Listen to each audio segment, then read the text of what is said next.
pure, refreshing. Oh, hey, now come on. Hang on now. Can't we just settle this over a pint? No.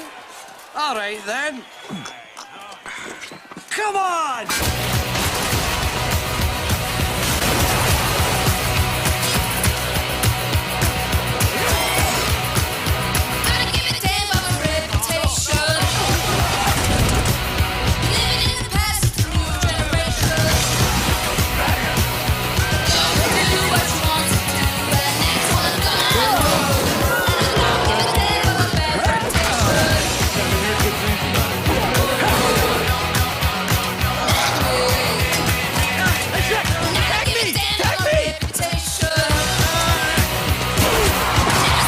Chilled now, and Ingrid serves it in the traditional manner, from a pitcher with a garland of greenery.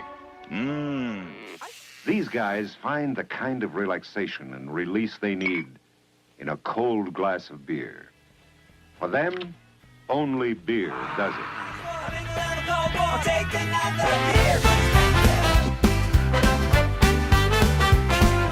Grandpa's telling tales of yore. Bruce Q talks about comics more.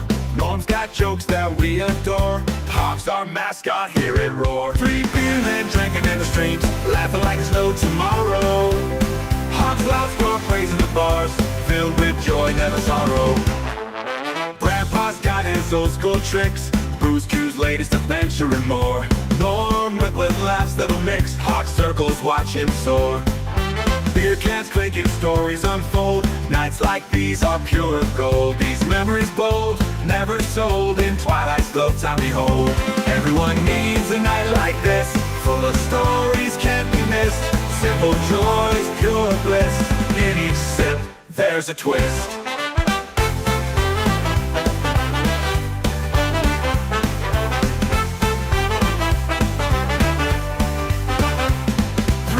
Men drinking in the streams, laughing like there's no tomorrow. Hawks, loud spark raising the bars, filled with joy, never sorrow. 3BeerMen drinking in the streams, laughing like there's no tomorrow. Hawks, loud spark raising the bars, filled with joy, never sorrow. Grandpa's got his old school tricks, Bruce Q's latest adventure and more. Norm with laughs that'll mix, Hawk circles watch him soar. Beer cans clinking, stories unfold. Nights like these are pure gold. These memories bold, never sold. In Twilight's glow time behold. Everyone needs a night like this, full of stories can't be missed. Simple joys, pure bliss. In each sip, there's a twist. In each sip, there's a twist. Hello, hello, hello, everyone, and welcome to another fine evening of Cozy AF with 3BeerMen. I am one of your four hosts. I am Bruce Q. Wayne, and we're going to introduce the rest of the crew in just a second. I want to thank you and welcome you to our show. First, let's say hello to the rest of the guys that are here now, and hopefully Hawk will join us shortly. We got Norm! Norm! What's going on, Norm? How you doing tonight? Not much. I'm doing pretty good. Kind of recovering from yesterday. Yesterday was my birthday. We know. Happy birthday, Norm. Went to one of the local breweries here. And one I talked about before. But I've actually got footage this time, Bruce. So oh, hallelujah. We have a Norm on the loose? Yep. Nice. This is one of their latest beers, and it's called Hollywood Forever. It's a West Coast IPA. It's a 6.8 alcohol per volume. Triple dry hopped. So I don't know if you've ever been to Hollywood, but out on Hollywood Boulevard over at Hollywood and Highland, where there's a big mall sort of complex, and the Man's Chinese Theater is right there. Yes, I've been there. They have a bunch of unemployed people, and some of them are even homeless. They dress up like characters from movies. Like they do in Times Square. And yes, those Yeah. people are sometimes homeless as well. So this is this and then they charge to take pictures with them. So Right. If you take a picture, you got to give them $5. yeah, this is kind of homage to them. So Can you blow that up, Cosmac? Put that uh, back up on screen again. Oh, that's funny. There you go. so Oh, and it was $4.99 for a photo, and I said they charge $5. That's funny. yeah, well, no, if you could see, yeah, it's It was 15. It's now down to 5. yeah. Take your Yeah. Well, photo you with go a to New York camera. City, they only charge $5. There's actually a documentary about those guys called "Confessions of a Superhero." If you want to learn more about them, Okay, that's funny. I used to know a girl that dressed up like Tinkerbell that went out there on her days off. Just she was like one of the local bartenders. And sometimes she Gotcha, would do gotcha. that. But so this is what it looked like in the paper black glass, and they gave me a shirt for my birthday. Happy birthday, Norm. I got a chance to talk to the owner. He gave me a shirt. He didn't want to do an interview because it wasn't planned. He likes to plan those things out. But he said, yeah, if I ever want to interview him, just call him or email him. So I've known him for, I don't know, 15 years now. So well And before he this. didn't want to do an interview with you, even though he knew you 15 years. He said he doesn't do interviews when he's drinking because he wasn't there He on work. wasn't working. He He wasn't wasn't working. He was working. chilling. Yeah, he was drinking and he didn't want to do an interview. So, which is Okay. understandable. I respect his wishes. So, Oh no, I do the same thing. I ask first before I actually interview anybody. Mhm. And there were several times people have said, "Oh, please do not put me on camera." Mhm. Okay, I get it. No, he said if I wanted to come back. So, Yeah, sure. So how um, does it taste? it's actually I had it yesterday, and one of the reasons why I picked this one up, it's actually really good. It's a triple dry hop. Really, they do really good IPAs. They do a new IPA all the time. They kind of rotate their IPA, and they have a few that are they do regularly. But this one's a really good one. Um, triple dry hop, so it's Triple just dry hop, huh? yeah, it's just a well balanced beer. They're always tweaking their IPAs and trying to see how they can make them better. So Gotcha. All really right, good. cool. This is their other new one. I might have this one next week. Their one of their main beers is called Bunny with a Chainsaw. This is called Baby I'm Bunny with a. sorry. Wait. Did you say the name of the beer is Baby Bunny with a chainsaw? This Hold is it up. Baby Bunny with a chainsaw. They're one of their main beers. Their first flagship beers is called Bunny with a Chainsaw. Oh, So so this is Babe like father like son. That's funny. so I might have this one And next it's a week. hazy. It's a hazy, yeah. They've been There doing a you go. lot of hazies lately. So and the owner I talked to, he does all the artwork for the cans. That's So great. uh, I know him because he was an art director at where I work. Oh, that's cool. So And he, we do have Hawk trying to get back in again, so we'll just keep an eye out for him in the green room. He's having problems on his end as usual, and that's okay. We'll get it together. In the meanwhile, Yep. Cosmac, what do you got out there? What are you drinking tonight? All right. Well, since I'm baking a lot of desserts tonight, I'm continuing my chocolate beer trend.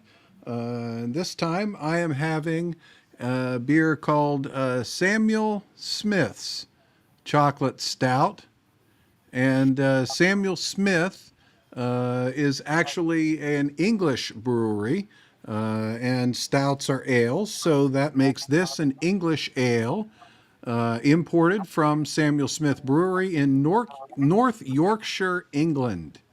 So it's actually Yorkshire's oldest brewery, established in 1758. And according to their website, they still get their water from the same on site well they used 260 plus years ago. That's wild. I didn't know that about them, and I almost picked up a 4-pack of those myself because I've Yeah. drank those before, and they're really good. They happen to be I'm delicious. I've been looking forward to it because unlike last week's chocolate stout, which didn't have any actual chocolate in it, this beer is made with both chocolate malt and real cocoa. So it's going to have an actual chocolate taste. I don't remember if it's a milk stout too, isn't it? Let me it doesn't say. Let me see if it says if it is. Brewed from the water. It does not. It does Okay. not indicate whether it is. I'd have to go look and see, but I don't.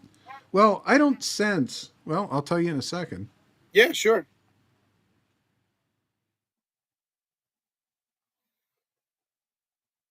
Yeah, I don't get the lactose mouthfeel, so it may not be. Okay. There may not be Milk stout. lactose in. Oh, I definitely. Oh, the chocolate comes through on that though. Really, Yes, they do. really Real strong. nicely, and chocolate and beer really do go together surprisingly well with the right chocolate and the right beer. I mean, a Hershey bar and a Bud Light probably not so much, but I wouldn't want a Hershey bar, and I wouldn't want a Bud Light either. They can keep both of them. right. But yeah, the right dark beer and the right chocolate really do complement each other very well. So that's what I'm having tonight. Did Hawk ever get back in? I don't think so. No, I not sent yet. Hawk an updated link, but I'm not sure his browser is spinning on him. So Okay. Well, I finally broke down tonight, and I am going to finally have dill pickle beer. I'm going to finally do it. I actually found a second one, and this is called spicy pickled sour beer. So I'm not sure I'm going to like either one of them because they're both sours.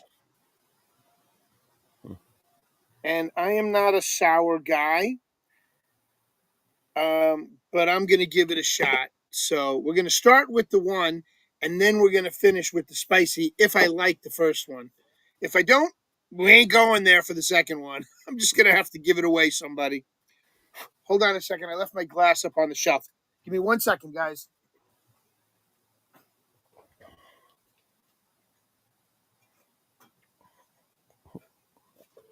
Sours are normally hit or miss with me. So Yeah, I'm not a sour guy at all, but I couldn't resist the pickle beer. Hold on, I got to grab this phone real quick. Nope, I don't. They're going to call me on my cell phone next. Old Dirty Fart wants to know who's on the can there. It's a clip art. It looks like clip art from the 1930s. If you want to blow it up again, Kaz. Is that a famous boxer from back then? It represents the boxer because he is in the boxer's garb, but instead of just a fist, he's actually got a pickle in his hand. he's holding the pickle. Yeah. Yeah. And he's got the jar or the can of beer in the other hand. So, and he's got a cool mustache. So I had to pick it up just for shits and giggles. So here we go. I'm going to pop this beer. Got a little splash there. And I'm going, oh, it's very light. I mean, it's extremely light. Pickle beers usually are. They're very yellow, almost. And thank you, CDP4JC. My brother's in the house. Thank you for the can. We appreciate you. You smell the pickle immediately. Like, oh my God, that's like, yes, you smell the pickle. All right, so now I'm going to give it a taste.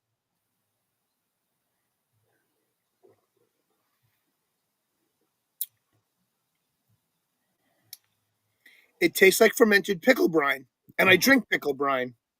Mhm. It just tastes like a fermented pickle brine. I'm with TL on this one. He Yeah, says I agree. I agree. crimes against beer. Yeah. It is not. It is not something I would drink on a regular basis. It's not something I would buy again. It is 5.2 ABV. It says the tart citrusy flavor of a distil goose Goes. GOS That's goes. GOSE. That's goes. That's a sour style. Right. So it's a distil goose goose. One more time, Coach. Goes. Goes. Goes. It's a distil goes ale combined with the unmistakable zesty garlicky flavor of a sour punch dill pickle to create a unique, delicious knockout flavor. Yeah, no, it's not a unique. It's definitely a unique flavor. I wouldn't say it doesn't. It doesn't offer a knockout punch. It's one more taste, and I'm gonna stick with water the rest of the night, guys. So forgive me. But I hate alcohol abuse, and when you have to spill out a beer, I consider that alcohol abuse. But this just I isn't. I could see it being a good chaser for a whiskey, like a pickleback.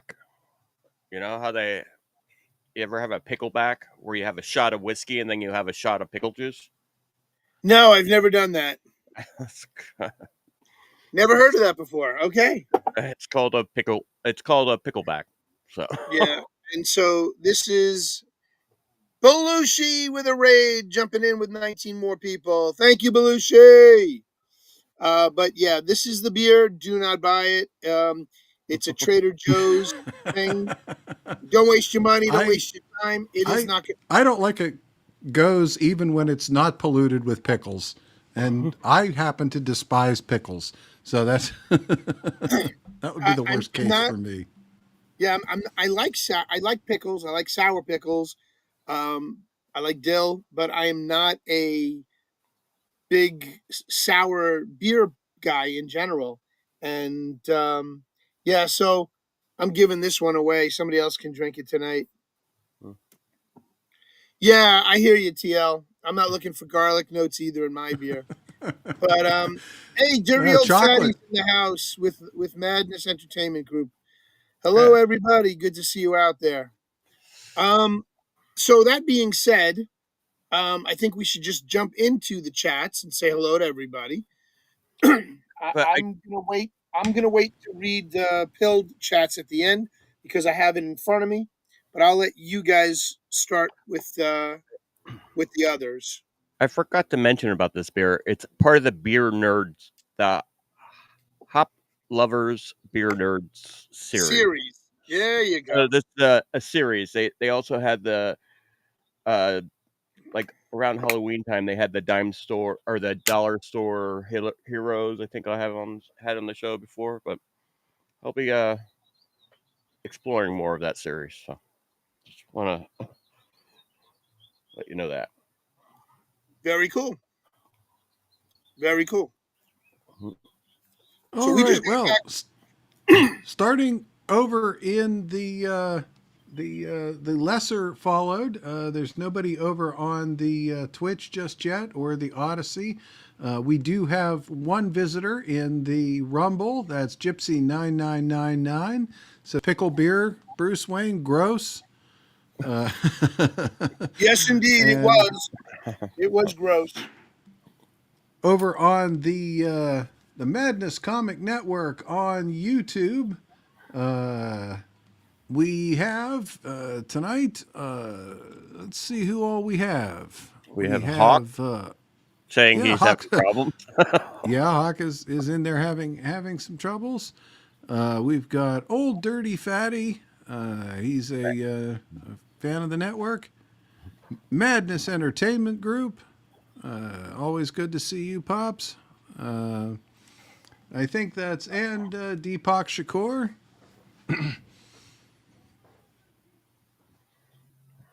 And I think that brings us over to the D Live. Our faithful crew out there. It's a little light tonight, but lots of people watching. Just not lots of people talking yet. But so far, Willie Fixit was the first in, saying hello, followed by Bad Zoot, Peggy Dancer, TL Spud, Artist 61. Good to see you, Steph. Sleeping Stars. Always good to see you, Shelby. Syllabore, Val Kimber, and Jayla17.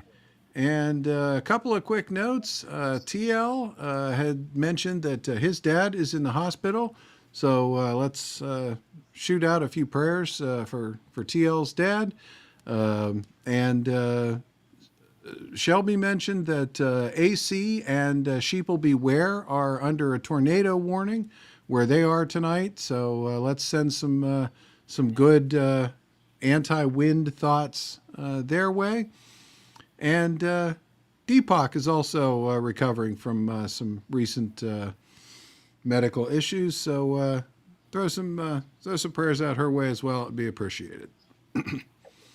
And that, I believe, brings us over to the pilled. So which of you guys wants to take the pilled tonight? I've Oh, and got it. I Ghost can Pepper run it. and Levi Skeen, by the way, also just popped in over on the YouTube. Good to see you guys over at the Madness. We got Thumper Rose in the house. Just popped in with Sigurd the Dragon Slayer. We got Classical Chick. We've got Willie Fix It. Madness Comic Networks. Pops is in the house. CDP for JC. My brother's here. Belushi. WS Hawks fan 80. Mr. Tizo. Asshead. A Draper is here. Ghost Pepper, of course. Moto. Veronique. We've got Purple Pumpkin, Inner G, Ghost Pepper again, and Classical Chick. Very good to see you. And of course, there's a bunch of lurkers out there. And We did get a can from. yes, I said I got a can from CDP4JC. Yeah. You get another one? No, that's the one I. Sorry, I didn't hear you. Yep. No worries, no worries. We got all good. So, Hawk, for some reason, is still not able to get EV Mux to do work. anything useful tonight. It just says All right, loading well, studio and just sits there and goes. That's a bummer. That is unfortunate because he was going to take over the show with you tonight. I was going to sit back and relax and eat my dinner. Madness Comic Networks gifts us a cookie. Thank you, Pops. Appreciate you, brother. Yeah, I'm just cutting up my pizza right now. I got buffalo chicken that I was going to try and have with my pickle beer, but that shit ain't going to happen. The pickle beer is down the drain. Yeah.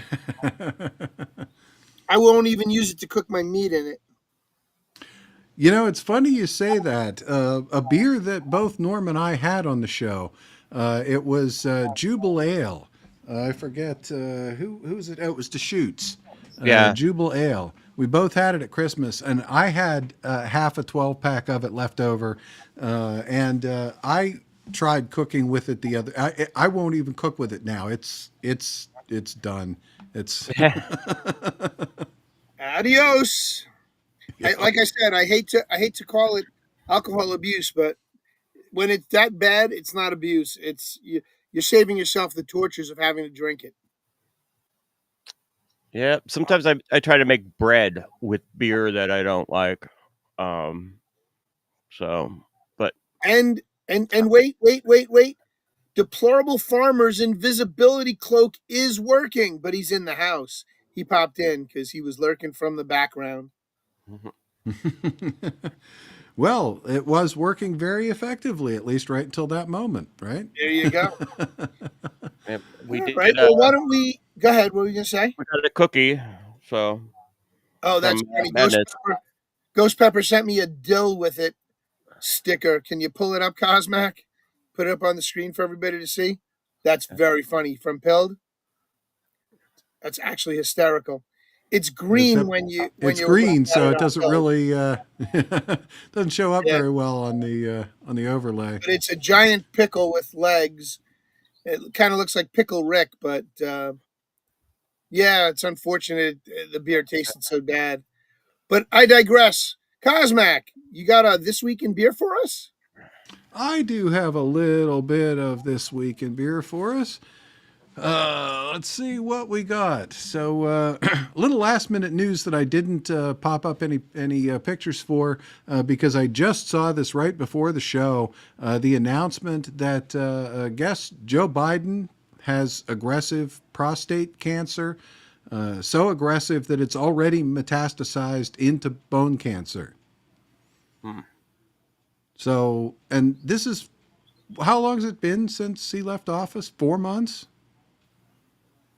I mean, is it even possible for a sitting president to have undiagnosed prostate cancer for so long that it has time to metastasize? I mean, he's only been out of office for 4 months now.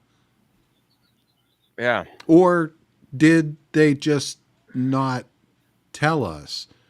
And they kept that shit under wraps because they probably would have invoked the 25th to get him out sooner, and they didn't have anybody really substantial to put up in his place. And Camel Toe, couldn't handle it. So it's very possible I they don't hid know. that shit from us. It makes you wonder. It makes you wonder if they even told him. Yeah. Yeah, no kidding.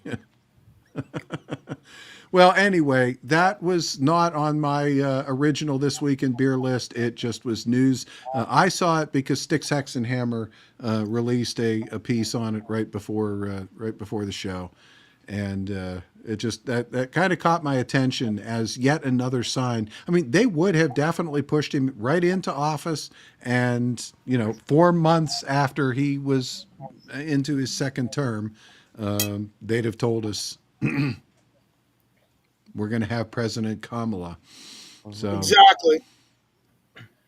Exactly. Oh, well. So anyway, to the actual This Week in Beer. So one of the inspirations for tonight's show topic was that I heard on the news last week that last Monday was the flower moon, which is apparently the name they give to the full moon that occurs the first month, or the occurs in the month of May, something like that. So I really wanted to get a picture of the flower moon, but unfortunately the weather was really miserable on Monday night.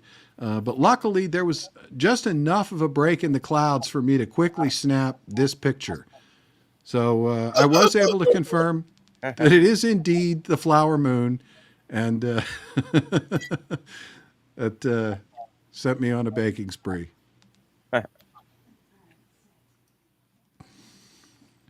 So anyway, say it again. I said the gold medal inlay is funny. Yeah, it just, when I saw the logo, it just that belongs in the moon. Anyway, so I hadn't actually planned on talking about this, but just to fill in some space on tonight's thumbnail, I had put a happy 45th Mount St. Helens Day image, since the eruption of Mount St. Helens did actually occur this day, May 18th, in 1980, which is 45 years ago. On a Sunday, I think I actually went to the junior prom the day before that. It was disturbing watching it on the news. Yeah. And it was like, I don't know, in third, fourth grade, I don't remember. But very disturbing watching all those people run away and dying, basically. It was, yeah. And like it blew up. Yeah. Like a bomb went off. Yeah, Levi says, I lived through that. I watched the cloud roll in. So, yeah, so like I said, I hadn't really planned on talking about that. But when Deepak, my daughter, saw the mention of it on the thumbnail, she actually sent me a couple of pictures. These are actually, this is a rock that she has that a friend of hers that lives in Washington State sent her. That is an actual piece of rock from the eruption of Mount St. Helens. That's so really cool that she has that. Yeah, I thought that was interesting. And although I didn't ask how they determined the provenance, given that neither my daughter nor her friend were born yet when Mount St. Helens erupted. But It looks interesting. I mean, you can see some really interesting, the volcanic features. So, So I'm sort of. curious It's to know not. It's how her not like friend. solidified lava. It's. Yeah, Bruce. I'm I'm curious to know how her friend came across such a piece, and it wasn't even born yet. It might have got handed down from a family member, or yeah, who knows? Deepak says he picked it up while hiking, so it's definitely an artifact. So All right, anyway, very good. And Thumper yeah. Rose says she likes the fact that Deepak's got herself a pet rock. Yes, earlier Thumper Rose says that she thinks she bakes differently than I do. Yeah, I probably. Probably everybody bakes differently than I do. It's an experiment. That's why we called it Baking Bad. And You your will shirt see that. matches tonight too.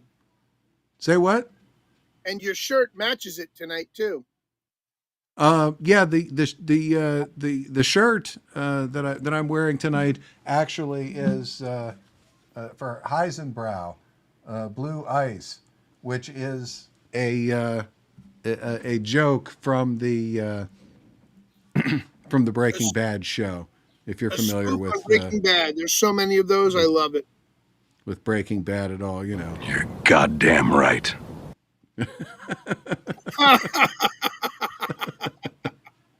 Love it. So yeah, anyway, back to this week. Last week we covered the installation of the new pope. I say that way because it was funny because Mrs. Cause and I were just talking about what they call that particular thing, and I said, "Oh, I know because we discussed that on the show last week. It's an inauguration, just like the president." So, so we figured that out. But yeah, the Pope Leo is in the news already. Although I had to go all the way to Ireland to find a news outlet actually printing the story for some reason. The only place I can find the story in the United States is on X.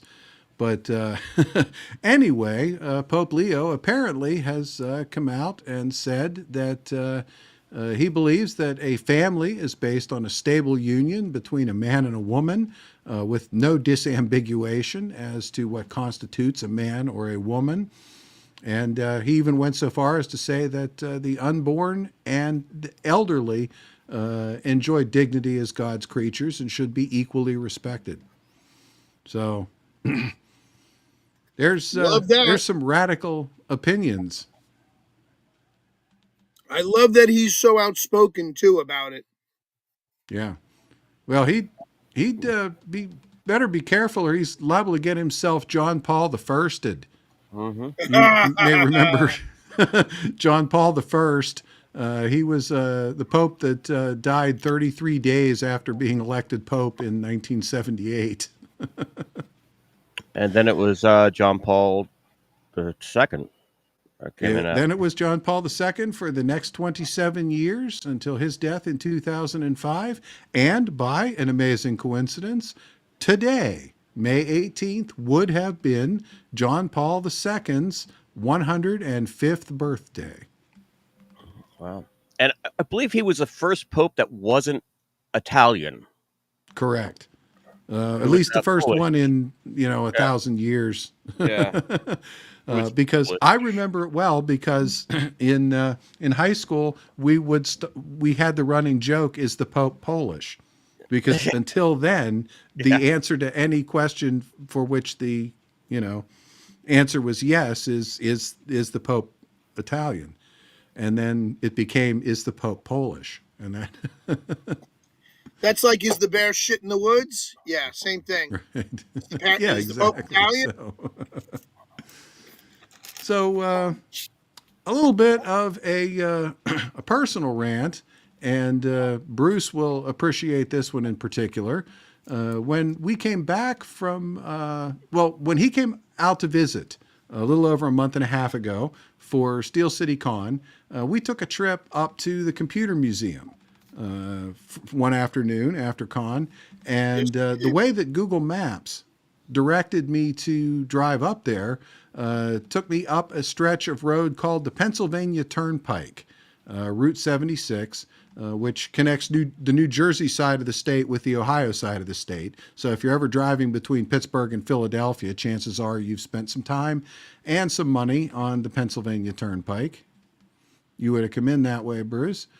But bottom line is, to get from East Pittsburgh, where the con was, to New Kensington, where the museum is, you get on one exit of the turnpike and you get off at the very next exit.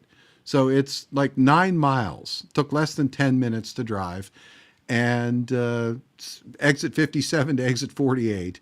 And the last time that I drove on it, which would have been a couple of years ago, actually it would have been pre-COVID, the toll on that road was $1.25. And Bruce will remember when I realized that Google was going to take us on the turnpike, I'm like, oh shit, I'm going to need, we're scrambling to find ones. We were looking for actual money.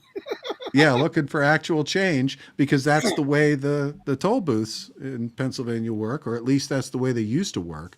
But as we got up to the toll booth, there's the sign, a big sign covering everything, and it just says, keep moving. And it's like there's no nothing. There's no people there. There's no reader. There's no anything. There's just keep moving. You got to go right through the toll booth, and there's nothing to track your movement through it. Yeah, it didn't seem like. I mean, Pennsylvania has an Easy Pass thing. It's an RFID thing. You put it on your visor, and then as you're driving, it automatically racks up your tolls and sends you something. But I don't have Easy Pass. I never have, because I drive on the turnpike once every 5 years, in this case. So I was a little nervous about it, because I'm thinking, well, shit, how does this work? So lo and behold, this week, finally, this showed up in the mail. 3 pages. An invoice. $3.44. $3.44, yeah, is what they want for 9 miles. And I mean, that would be one thing, like if you were crossing a bridge in New York, I could see that, but this is just a chunk of highway, there's nothing special about it. And, yeah, so it turns out it's $1.79 if you sign up for an Easy Pass, but the Easy Pass is prepaid. So you have to give them money in advance, and then they sit on that money. It's it's not like they bill you as you use it. And so, yeah. And yeah, that's actually a picture music, man. He said they grab your license plate number. Yeah. Yes, I smeared the number in the picture, but, yeah, they included the picture of my license plate number going through the, and sure enough, I mean, on the back, it had the detail. It said exactly the start time and the exit I went in, the exit I came out, and what time. And like I said, less than 10 minutes. They didn't have to have a toll booth. They don't have toll booths anymore then. Yeah. I think I rented a car one time, and I think the Easy Pass was optional. Yeah, now in New York and Jersey, they have trellises. They have these trellises built overhead, and it's just one giant trellis, and it's got cameras that read the RFID in your Easy Pass sticker, Easy Pass device. And I let it go down to about $50, and then I'll replenish it to $200 and leave it there, because I have my truck, my son's car, and my ex-wife's car on the Easy Pass for now, until we finalize the damn divorce, and then they're both getting kicked off of it. Anyway, I digress. So yeah, that really burned me. I mean, $3.44 to have the privilege of not having someone in the toll booth to just simply take my $1.25 like they used to. Wow. That's insane. So, That's double and they cost. give you like 8 different ways to pay it, but I'm going to mail it in with a paper check because I'll be damned if I'm going to make it any easier for them. If they're going to charge me $3.44, I'm going to make them do as much work as possible to I process think that you should payment. go even one step further. I think you should take 344 pennies Yeah, and right. stick it in a box and mail it to them. But it probably costs. How much would that cost you to send? Like, that's Three, Yeah, at least 344 three pennies. pounds. What? That's 344 pennies is would it well, be a probably pound. about a A pound and a penny. half? No, it's three. About 100 pennies is a pound. That's how they do. 100. A pound of copper is worth in history. A pound of copper was worth, or 10 pounds of copper. 20 pounds of copper was worth 1 ounce of silver. 20 ounces of silver was worth 1 ounce of gold. This is historic, not now. But so technically, a pound of pennies is supposed to be 100 pennies. So that would be almost 3.5 pounds of pennies. But that would be cool if you can get that many pennies. If you can find that many pennies, just yeah, that would probably be valuable. But in this case, I know that it's going to cost me 73 cents to mail that check.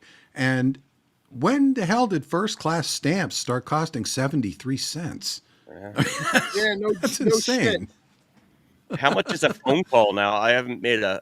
Last time I made a phone call, it was 35 cents in a pay. But I don't even know where a payphone is anymore. Yeah, I wouldn't even know where to find a payphone nowadays. It's probably A public like one. I mean, I'm sure there are still privately owned ones, but yeah, I don't know. So anyway, that's my rant on tolls. That's absolutely ridiculous. That's insane. I'm impressed that you still have a checkbook. I don't think I've had a checkbook for 15 years now.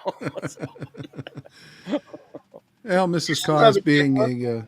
being a bookkeeper is meticulous about that kind of stuff. So Yeah. yeah, that's pretty funny. Also, little tidbits for this week. Today is International Museum Day.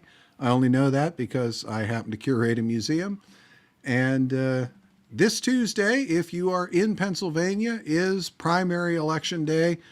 Definitely make some time, get out there before work, at lunchtime or after work, and vote. They are local elections, but that's where it starts. It starts at the grassroots. Indeed. Get out and vote, people. And get rid of those rhinos and those demon rats. Do you have anybody you're endorsing, cause that you would like to say, or I uh, I I'll drop right after intermission. I'll drop the website for the local RNC committee. I've got their recommendation list, and for right now, that's who I'm going with, particularly for the local elections. I don't have a lot of. I'm going to be supporting a lot of primary challengers in the next year. Amen. A whole lot of primary challengers. But this year, the local Republican committee seems to have a pretty good handle on particularly the school board and some of the local council races. And we've got some really good people running this year. So Get rid of those DEI hires. indeed. All right. Well, that is all I had besides a cooking related rant. My refrigerator is acting up these days. It's really weird because as of right now, right before the show, it's absolutely perfect. I threw wireless sensors in the freezer and the refrigerator because it's been acting up the last couple of weeks. Really weird. It was absolutely perfect right before the show. 37 in the refrigerator compartment, -4 in the freezer. But over the last 24 hours, it's gone all the way from 23 degrees in the refrigerator compartment, which froze everything, to 45 degrees, which is too warm. So, and I don't know what the hell's going on. So I had a pile of parts that just came this afternoon. I'm going to be digging into the refrigerator tomorrow. I don't know Wait, that I'll video it, but so Cosmic, you're telling me your refrigerator is currently running?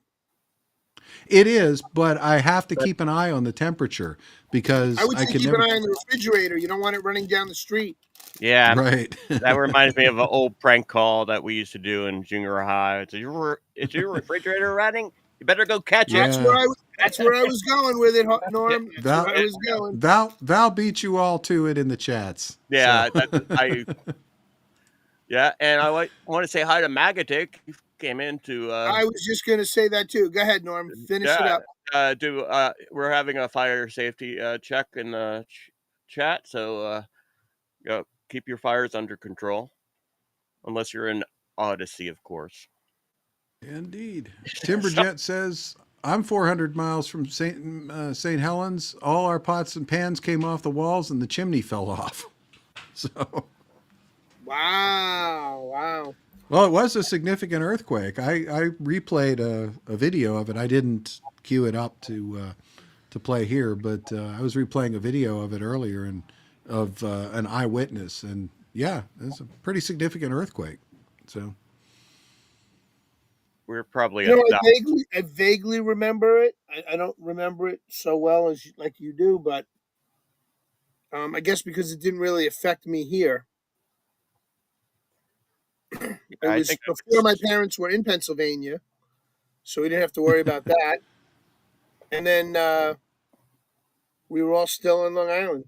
But Ya Boy Death is in the house, and he's saying that his refrigerator just started screwing up as well. So something's yep. going on out there with refrigerators. Well, I gotta go Willie check Fix It mine may out. have something here. Willie Fix It says cat hair in the evaporator coil, and he may very well be right. Unfortunately, our last cat passed about a year ago, but it's been longer than that since the last time I had the refrigerator out, so it may very well be in need of some service. But I'm going to have it all torn apart tomorrow. I've got a new defroster. I've got a new couple thermistors to put in it, and and I'll get it all cleaned out and cleaned up. So I find kitty hair all over my sweatshirts. She, that's how I know she's borrowed them. So, Same with me. Elvia does the same thing. yeah. I get these all really right, long well, curly hairs. I'm like, where'd that Elvia? Long blonde hairs on my sweatshirt. So, well, indeed. All right, well, that is what I had for this week in beer. While we still have some time before intermission and we move on to the baking portion of this program, Norm, do you want to tell us a little bit about your recent expedition? yeah, my adventure. Well, Yeah. like I said earlier, Arm on the loose. yesterday was my birthday, and we went out to one of the local breweries, Paperback, which has the beer I'm drinking now, the Nerd. The this is a hop lovers beer nerd series. So, but I went to the brewery, which is located in an old hangar. And the history of this hangar was, I hear, it was moved from uh, Long Beach, and it was one of Howard Hughes' old hangar. So Neat. it's a really cool location, as you'll see in the video. But I do want to say that I did get a drone for my birthday, so a new drone, one of my smaller ones. This was my smallest one I had before I had this one. This is easier to fly. So I've actually already flown it, and it has two cameras. It has a camera there, as well as one on the bottom, like this one does as well. But this one's hard to fly inside. This one I can actually maneuver around inside. Uh, they're getting better and better with the technology as far as hovering and survey. This is based on a Army recon drone, basically. That this is the same ones the Army uses. So, except for they paid $15,000 for theirs, and this was Yeah, that's about $100. So it's about $100. Yeah, I think they have a longer range because, as you can see, the antenna is not that long. I think theirs goes down here, but this is pretty much based off of that. So I thought that was cool. But I did do a video, and we're speaking of Breaking Bad. Bryan Cranston was in a show called Malcolm in the Middle. He played father before Breaking Bad, and one of my favorite bands growing up, They Might Be Giants, did the opening song for that. I went to see them play 3 times, and I was messing around some music software, and I sung one of their songs and overlapped it on the video because it was kind of boring. So that's me singing a "They Might Be Giants" song so, on the video. But you want to play it, and then we could pause it, and I can explain things because you couldn't really hear me that well anyway. So Before we jump into that, real quick, thank you, Just Jim, for the 112 gold pills. oh, just Jim, good to see you. Yeah, I talked to him the other day. So and thank you for the birthday wishes. I don't. Ya boy death. Yeah. That was Ya boy death. Yep. Yep. So thank you all for right. the Let me start the video here. Okay, we are here at Paperback Brewing, Glendale, California. It's right off of San Fernando Boulevard. I don't know if you can see that background, but it's on Magnolia Boulevard in Glendale, not the one in Burbank. I returned a bag of groceries accidentally taken off the shelf before the expiration date. I came back as a bag of groceries accidentally taken off the shelf before the 8 stamped on myself. I forgot to mention, they have what they call a pop-up market. So on the weekends, on Saturday, I think Sunday, they have a pop-up market where they have a bunch of vendors with crafts and art stuff that come in and set up their crafts, and they sell like pottery and all sorts of things. So that's what I just walked past. There'll be more of that at the end. So this is the opening. Did a large procession wave there? Torches as my head fell in the basket. And was everybody dancing on the casket? Now it's over, I'm dead, and I haven't done anything that I want. Now it's over, or I'm still alive. Have a great old shuffleboard, a game. I remember playing those in bars in college. But and there's a pretty lady down there waving at us. So, so this is the upstairs.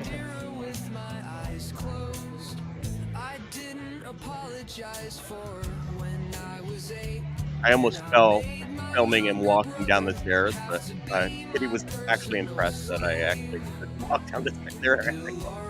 Yeah, you got to be careful when you're walking with a camera in front of your face. Yeah, and after you had a couple of beers. Yeah. Okay, Kitty's explaining.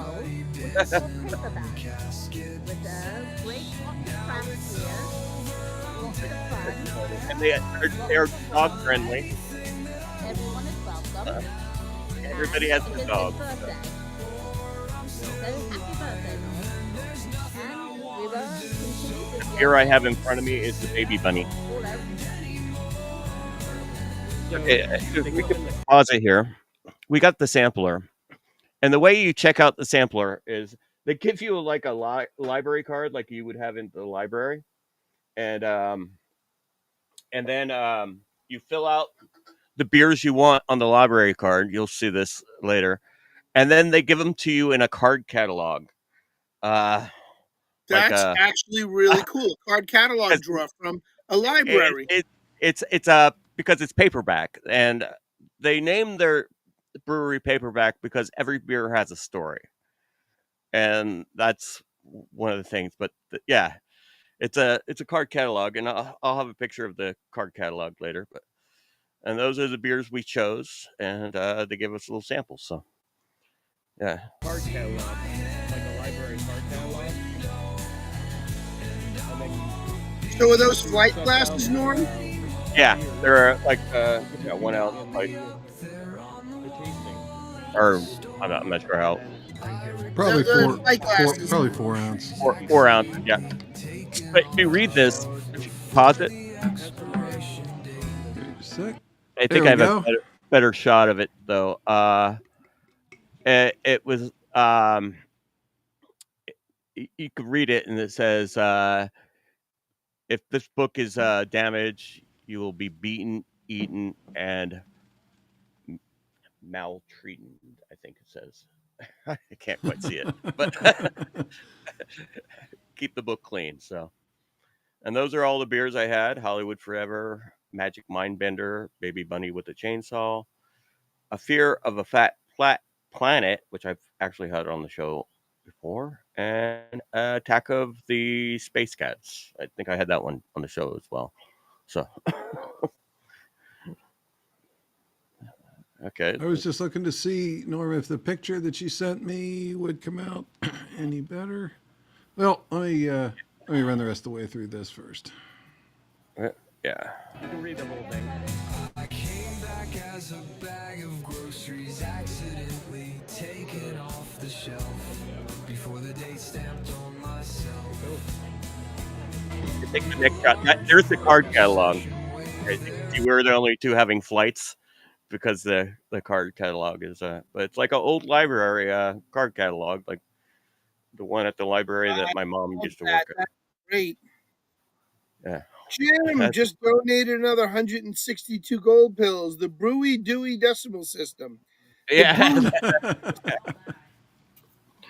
I actually took a library class in high school because my mom was a librarian, and so I learned the Dewey Decimal System at a very young age. So because I spent a lot of time in the library, so that's but yeah, I love the whole theme.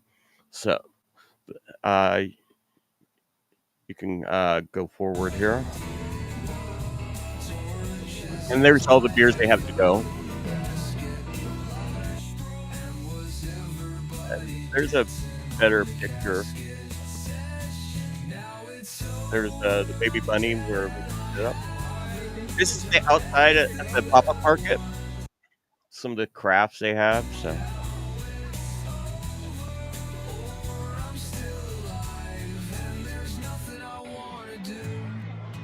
these are the framed posters of some of their labels, and in the restroom they actually have the original frames of paperback books from the 60s and 70s that they kind of get their inspiration from. So I like that. That's cool. And they have little they have gumball machines, and most of the time they have buttons. I don't know what I did with my button, but they have buttons in there. They were out, or stickers of all the different the brewery, like those quarter machines that with the little capsule where you Yeah, the gumball machines where you get the prize. Yeah. So in a little I do have plastic egg. Yeah, I do have a shot of that, but they were out. They need to order some more, but they had little buttons, so that you can go forward and you'll see that. So Neat. And just Jim mentioned the Brewy Decimal System, and it just occurred to me that the cool thing about the Brewy Decimal System is that all the numbers read the same forward and backward. Yeah. See,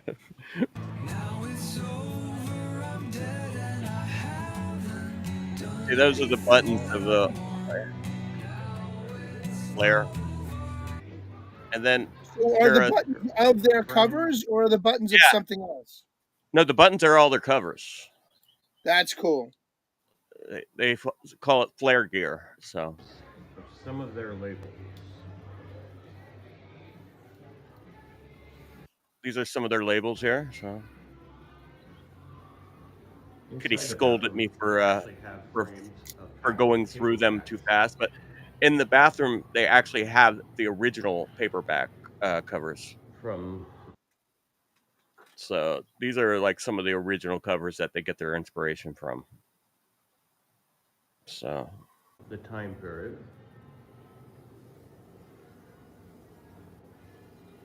So I'm not sure who that was a photograph of. Uh, Probably one of the writers. So and there's the sticker machine where they have stickers of their labels. So Did you read Yowboy Death's comment? I just saw it, but gifted a can on a scale of 1 to 1 being the best. Oh, thank you. I think it's 1 to 10, 10 What being did the it? best. He meant 1 Yeah, to What 10. would you rate this bar? yeah. I'm biased, of course, because I actually I've known the owners, but yeah, it's a it's not just a bar; it's actually a brewery. So they brew their own beer. All the beers are there. So yeah, it's a And do they serve food? no. They have a food truck though all the time. Right. So it's a rotating food truck. So it's a different food truck depending on what day Yeah, you they get it. get around that extra license they have to pay for if they're a Correct. food service. But if they're just serving alcohol and usually just beer, they Hmm. get away with so much by not having a kitchen inside their facility. Yeah, and plus they make the beer, so it's a different license altogether. I think when you when they only serve their beer because you can't get any beer but theirs there. So Well, and that's going to be different in California than it is in Pennsylvania. But as a brew pub and brewery owner and Tide House, it's called Tide House in Pennsylvania. So I yeah. yeah, Anyway, and they did have a hard time opening up because they actually opened up 5 years ago, um, and then they had to shut right back down. It was about this time 5 years ago that they locked everything down, and it almost didn't get open because they had to shut down for a year, and then they let them have their opening a year later, and, and then they had to shut down again because of all the stuff that happened 5 years ago. So, but they are surviving. So that's Well, I think that's because you pretty much single-handedly buy their most beer from them. yeah, yeah, it's you keep them in. yeah. They're pretty popular actually locally, and they they actually started. They got requests to send their stuff to Japan. So um, I was like blown away when I heard that because you don't hear that often because the bunny with a chainsaw, and they have a couple of like anime kind of the happy fun hop. Japanese really like the labels, so uh, they So actually. not on the merit of their brew or the taste of their beer, but on the merit of their drawings of their beer can covers. Yeah, but they do have a very good beer. But that's they did get requests to ship their beer to Japan, so be- because of that. But they do make very good beer. I think they're they're now available nationally, but you have to pretty much go to a specialized shop to get their beer. But you can find it in most states now. So Very cool. Yes, that's correct, Just Jim. Double nickels. Norm is now 55. Yeah, it's the same backwards as forward, Jim. So, His age is a palindrome. I used to be able to like cheat my age sometimes by saying, yeah, yeah, I'm not 54, I'm 45. And the year before that, I'm 35, but now I can't. There's no way I can Now do you can't. You can't that. even do that. Yep. Yeah. And next time you can, you'll want to. You'll definitely want to. Well, I was Anyway. looking at that last video and I was like, I look old. For the longest time, Yeah, I that looked happens, Norm. older. You're Yeah, 55 now. Hey, come on. I got you by 6 years. You're killing yeah. me. But when you're young at heart, you know, Yep. This is you true. don't. Up here, I'm still 18. Yeah, Here, I'm still 18. But the I'm. physical form is still 61. Yeah, I like to think I'm 21, so at least I can drink. So, Well, when I was 18, the drinking age was 18. yeah. Mine. Oh yeah, I could drink when I was 18. I just had to get a fake ID. That's all. I I had to drive to another state. Pennsylvania, we had to drive to Maryland. Yeah. What's really funny is that I've had a beard since I was in 10th grade, 11th grade. And I was the one getting my friends into the bars because I looked the oldest. So I'd say, oh, they're all with me. And they'd let us all in. So it was pretty funny. Didn't need ID back then. I looked older than I was. Uh, yeah, boy, death. I am dyslexic. That's how come I could get away with that before. So, yeah. So that was the trip to paperback, and like I said, it was like a old, yeah, like a Quonset hut or whatever you call those. That I hear used to be like part of like the Howard Hughes place, so where they used to make the Hughes aircraft. So, pretty interesting history of the building, and a pretty interesting repurposing of it as well. So that's Indeed. very cool. Any big industrial building, such as a grocery store or an extra large size pharmacy, always makes a great brewery. They did Yeah. that to the one down here. Sand City Brewing originally opened up out of an old mechanics garage, and they used the back of the mechanics garage for the brewing process, and the front of the garage is actually where you guys sit and order your beers and drink. And then they went and bought an old grocery store 4 towns over, and they called it Sand City Brewing South. So they've got a north and a south Sand City Brewing, and the south one is like 10 times the size of the small little car garage, the mechanics garage that they took over here on the North Shore. So they also do have a tasting room just for tasting by the mall. There's a huge mall in Glendale. There's the Glendale Galleria, and across the street from that, there's the Americana, and then there's the Exchange, and there's just blocks Isn't the of. Americana the big one with the Ferris wheel in it? I don't think it has a Ferris wheel. It has fountains and a trolley. But I don't. The one with the Ferris wheel is on in Santa Monica on the pier. That's the only place I can. Maybe that's the one I'm thinking of. Okay. Yeah, but the Americana has a like a. They have a couple of them like that here. But they do have a tasting room in that area with all that. And the first Apple store was actually, or one of the first. There was two. Is in the Galleria, but then they have a bigger Apple store across the street in the Americana. So, There you so go. yeah, a lot of stuff to do around there, and they have a little tasting room. But the brewery is much funner than the tasting room. So There you go. it's Yeah, I just would a say so too.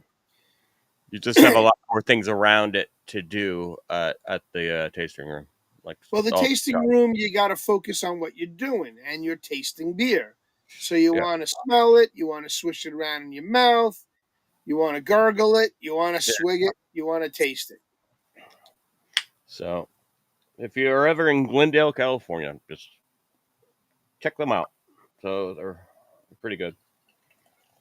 And right down the street from the brewery, they have another brewery called Golden Road, which was great until Budweiser bought them.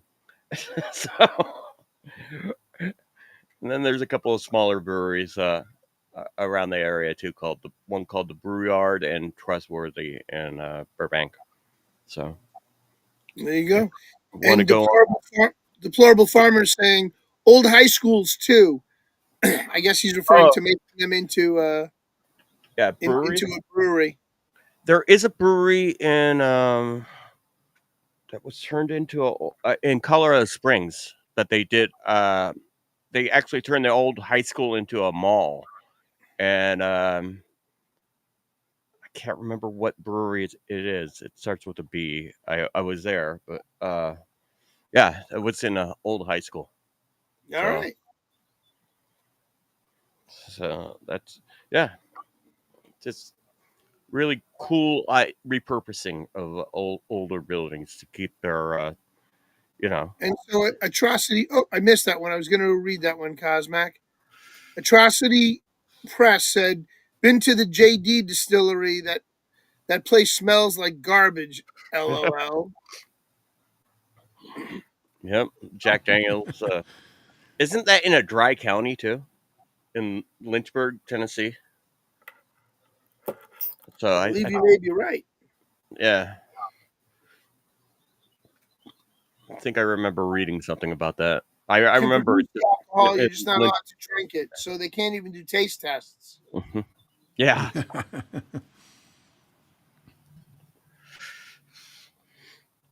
Yep. So yep, that was my trip.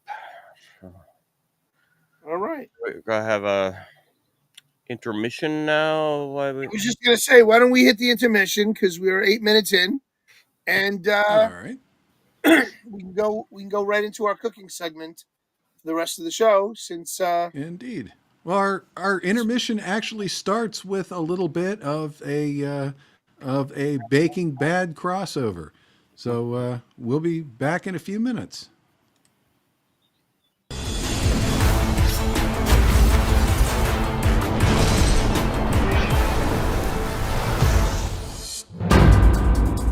Chef Ramsay has just announced that this year's winner will be his protege and the next head chef at Gordon Ramsay Steak in Las Vegas. Your 45 minutes starts now. Let's go. And the chef's first chance to impress the Signature Dish Challenge has just begun. Big hurry. Let's cook. I'm here to win a competition. Face to face, toe to toe, eye to eye. Mano a mano, you hit me, I hit you. Best man wins. End of story. I'm not sure I agree. Actually, it's just basic chemistry. Elements, they combine and change into compounds. I will teach you how to make a taco so savory, so spicy, so Salamanca. The steak, the nice tomatoes, some onions, and the 4 peppered sons. You'll drown your own brother, just for a taste. 2 minutes to go. Time is running out. Luckily, the blue team has on its side the owner of the Los Pollos Hermanos chain, Gustavo Fring. Each and every day, we serve our customers exceptional food with impeccable service. We take pride in everything that we do. 45 seconds. And the breakfast for the VIP table is still not ready. Don't this table up. Let's go. Yes, chef. As we can see, some, in order to meet the task, choose performance enhancers, while others must first make sure the cooking zone is not contaminated. A fly, I get it, seems insignificant, but trust me, the batch will be good for nothing if we don't clear the contaminant. Stay tuned for the next episode of Breaking Kitchen. And now for something completely different. Space. This is Captain James T. Kirk commanding the USS Enterprise. Uh-huh. Shatner. William Shatner. Stars and ships and galaxies, bringing Klingons to their knees. Look at Captain Kirk. He's an actor. He's William Shatner. William Shatner. The red alert's alarming. The Romulans are arming, beaming down a landing party to the scene. Look out, there might be trouble. Bring in the stunt double, unless that alien wants to snuggle. Shatner. Black pants and yellow shirt, chasing intergalactic skirt. That's James T. Kirk. William Shatner. The Master Blaster. William Shatner. All this phaser firing, starship flying, Sulu's driving, warp factor. He's kind of hammy, but he won an Emmy on the practice. William Shatner. Mr. Spock might pinch your neck, but who's the star on Star Trek? William Shatner. He's doing acting.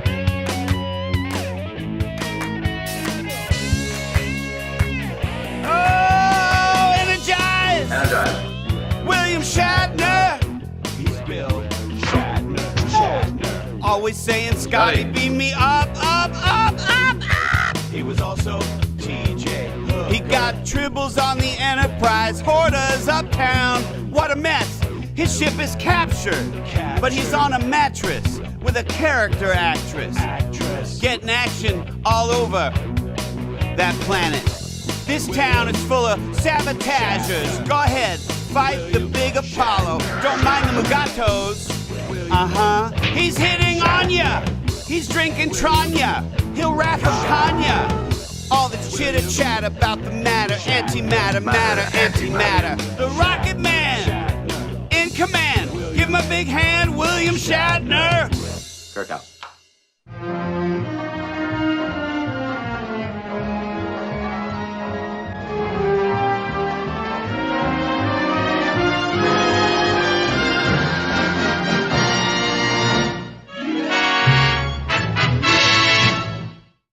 Comment. Very bad poetry, Captain. You're goddamn right. Completely random intermission. Ghost Pepper. I got to get that sticker up for everybody because that's a perfect sticker for Shatner.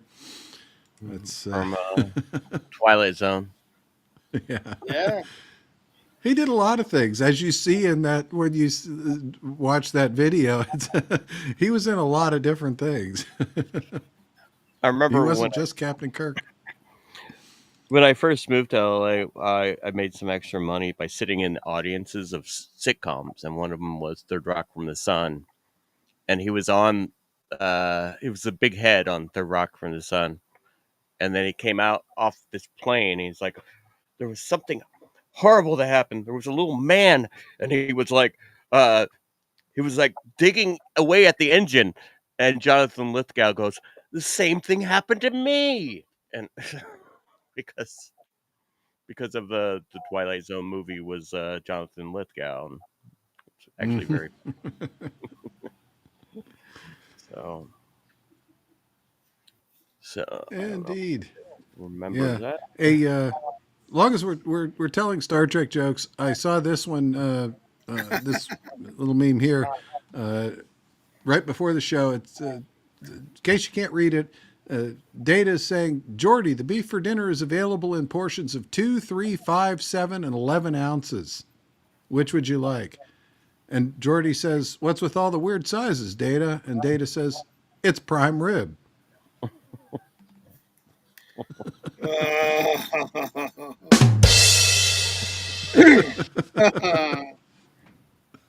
There you go. All right.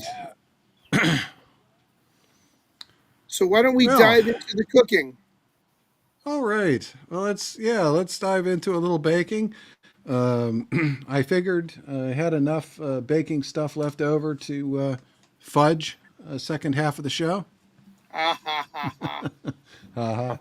So I think what I'll do is I'm going to start out with the one that I had set up for last week because of the Pope, and we never quite got around to it, and that was an angel food cake. So this is the ingredients that went into my angel food cake. It's a very basic recipe. In fact, what I did for this recipe, angel food is particularly memorable for me because it was one of my favorite things as a child. I had a great grandmother who would make angel food cake whenever I would be sent off to spend a week with my grandparents for the summer. That's how my parents maintained their sanity, was sending us kids off to spend a week at a time with the grandparents. So when we were staying with the grandparents, my great grandmother would make this absolutely amazing angel food cake that just blew away anything that I ever had from the store. I mean, at least that's how I remembered it. But she was very old fashioned about it, and I remember her telling me over and over again that it was her recipe used a dozen eggs. You needed a whole dozen eggs to make a decent angel food cake, and that would make an angel food cake, worth what, about $20, based on recent egg prices. But of course, angel food cake only uses egg whites. And in a bunch of other recipes that I had used egg yolks, particularly making ice cream. So I had a bunch of leftover egg whites, and the two things just kind of clicked together. I had a dozen exactly egg whites, and as soon as I had 12, it just clicked in my head. I gotta go look up great grandma's recipe. And I was not able to find her recipe, but I was able to find a recipe that is most likely the one that she was using. It was from the 1896 Fanny Farmer's Cookbook. And that would have been written after she was born. So, so it dates about right. What year was your great grandmother born? We're not really sure, but it was sometime in the 1880s. She was born on a farm, and in fact, she lived on a farm and made her angel food cakes on a wood-fired stove until the 1960s. I mean, they didn't have gas or electricity at the farm until literally the 1960s. I was alive when they were still living on wood-fired stove and probably had an outhouse too. Probably didn't even have indoor. Oh yeah. Oh no, there was absolutely no plumbing. Yeah. Yeah. Yeah. We would go visit the farm actually. I have memories of that as a child because we would have raw milk for breakfast. It was a dairy farm. So they had dairy cows, and every morning they would bring in and you would literally sit there while you were eating your breakfast and watch this jug of milk separate. I mean, you could see it separating. The cream was rising to the top. That must have been cool. It was. But when I was a kid watching her make these angel food cakes, she did actually have a gas stove by then. But it was a gas stove that you had to light with a match. So there was no pilot light on it. I mean, when you wanted to use the oven, you had one of these long matches, and you would light the long match and stick it down in this hole, and she'd turn the knob. And when I lived in Pennsylvania, I lived in Pennsylvania until I was like 7, we had a stove like that in our house where my mom used to have to one of those long matches to light the stove. So that was, Yep, I remember. So anyway, lots of memories. So I really wanted to try to make a very basic angel food cake that would be something very similar to what she would have made. So this was my attempt at it, and the ingredients are very basic. Cake flour, and my recollection is that she didn't necessarily use cake flour. I think she might have used regular flour and sifted it 8 or 10 times, which isn't exactly the same thing. Cake flour is technically milled finer, so sifting regular flour doesn't really turn it into cake flour. Although some recipes will tell you that you can substitute cake flour and a little bit of cornstarch, or regular flour and a little bit of cornstarch sifted together for cake flour. Well, So, to get it finer, anyway, can't you just throw it in the blender? That's how I used to make powdered sugar. I used to just throw it in the blender. yeah, apparently not. Apparently it's not quite the same, but so anyway, for the best angel food cake, use cake flour, and so I actually did have Mrs. Cause go out and get a box of cake flour. The only other ingredients are some sugar, a little bit of salt, the egg whites you see there, vanilla extract, and I did use vanilla extract this time because that's what my great-grandmother would have used. She wouldn't have had anything fancy like that vanilla paste that I used in some of the other recipes. And a ingredient called cream of tartar, which is an interesting ingredient. It's used frequently when you're making egg-based recipes.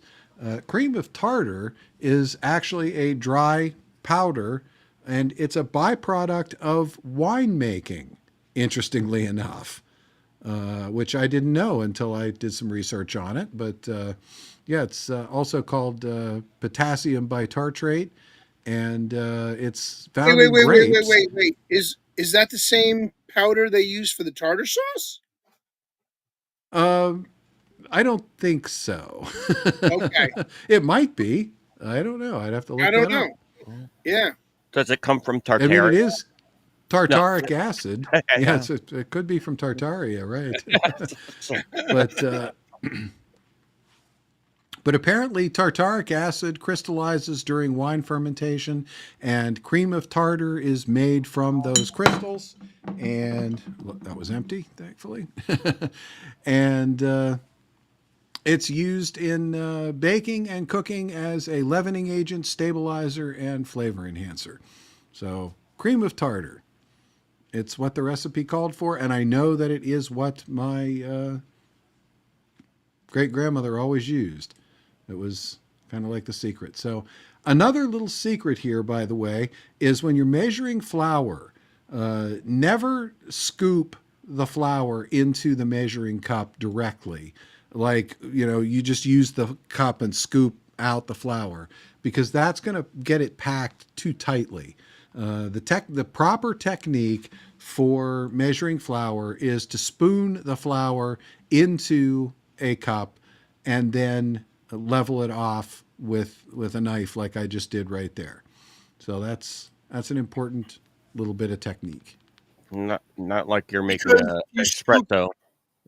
Because if you scoop it directly, like you said, it would pack it too tightly. Yeah, it's going to pack it in too tightly. Now, all of this is rough. The cold hard truth is that it is best to bake by weight if you can. If your recipe, if you know what the correct weight of the flour is, you will always get the correct amount of flour if you do it by weight. Okay. But in this case, the recipe didn't call for a weight, it called for a cup. So I had to go by what it said. And but that's the correct way to get a cup. So now what I'm going to do, let me get my angel food recipe here. So I'm going to sift together the flour and half of the sugar, just with a sifter. And do that in little batches. And I'm going to do that a couple of times. And that's going to help get the sugar extra fine. And as you were saying, Norm, you can use fine sugar for this, but you don't want to use powdered sugar for this. First off, because powdered sugar from the store typically contains ingredients that keep it from clumping that'll ruin the rest of the recipe. But even if you just took regular sugar and food processed it until it was powdered, it wouldn't mix in correctly. You want it fine, but you don't want it that fine. You don't want it dust. So, yeah, no blender. But no, And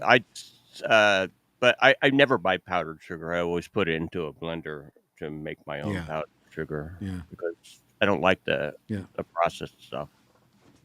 Yeah. One of the things that I've discovered in attempting to bake is that baking seems to require a lot more technique than cooking.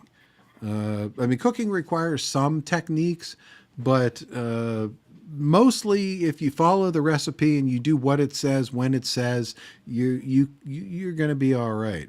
But with baking, if you don't mix it right, if you mix it too much, if there are just so many things you can do wrong and have it not come out at all. It almost seems like the environment too. Like I don't know, when I was experimenting with baking, I don't know how many cakes fell because I Yeah. don't know because bugs sneezed or something. Yeah,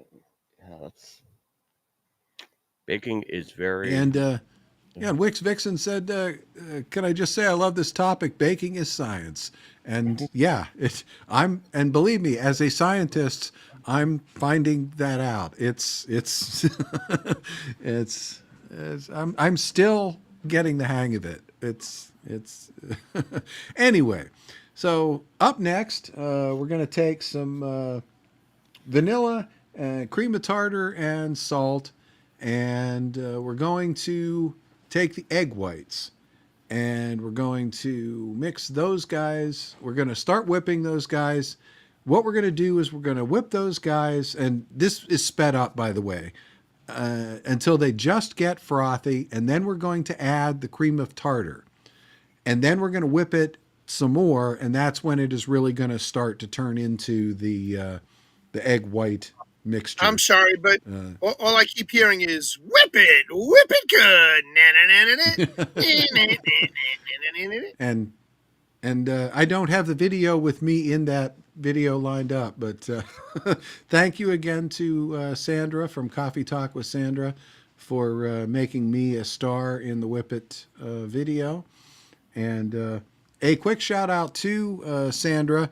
I hope technical issues get straightened out. We did not have a Foxhole Squares last night because we couldn't. It's technical issues. While I was talking over that, what you're seeing me do here is now, as the eggs get to just not a stiff peak, but just a lightly whipped, then I'm going to start adding in the sugar, and I'm going to continue to beat with the sugar, the rest of the sugar in there until they get to this point, which is called stiff peaks. And this is where they will basically just hold their shape like this. What is that red and thing? Again, I'm just curious because I noticed the red thing to the left, that's an ice maker. Okay. I'm using that because the ice maker in my refrigerator isn't working right. So the ice maker does that. I do anyway. The way I have trays, but it's good to know that you can have a tabletop one or a desk or a countertop. Yeah, that is kind of a cool thing. It's Anyway, yeah, Mrs. Cos bought that. I actually was kind of surprised, but I like it now. I use it all the time. Anyway, so so we've got stiff peaks here. They will hold this shape as they are here, and that is kind of maximum volume. But do not overmix. So this is. There really is such a thing as overmixing? Yeah, you can overdo this. You can make these too stiff, and then when you go to incorporate the rest of the ingredients, which is what I'm doing here, they won't incorporate properly. This is what I said about technique. You got to get this just right. There's, and you've got to add these just the right speed. If you put too much in at a time, it won't dissolve. And if you don't put enough in, then you're mixing it for too long. Because the idea here is that you want to mix this in without beating down the air. You've got all this air in the whipped eggs there. And that's really important because in this particular recipe, the air is the only rising ingredient. This was a reason why angel food cakes were actually very popular during Prohibition, believe it or not, is because there's no yeast in this cake. There's no rising agent in this. So being that there's no yeast, this was associated with temperance. This cake was associated with non-alcohol because it didn't use yeast, even though regular cake didn't have yeast in it. But it heated the air bubbles, and the air bubbles, like a hot air balloon, it just filled up. Yeah, but this is very much where the volume in the cake comes from. So if you overdo the mixing here and you beat the air out of the eggs, then you will end up basically with a quiche instead of an angel food cake.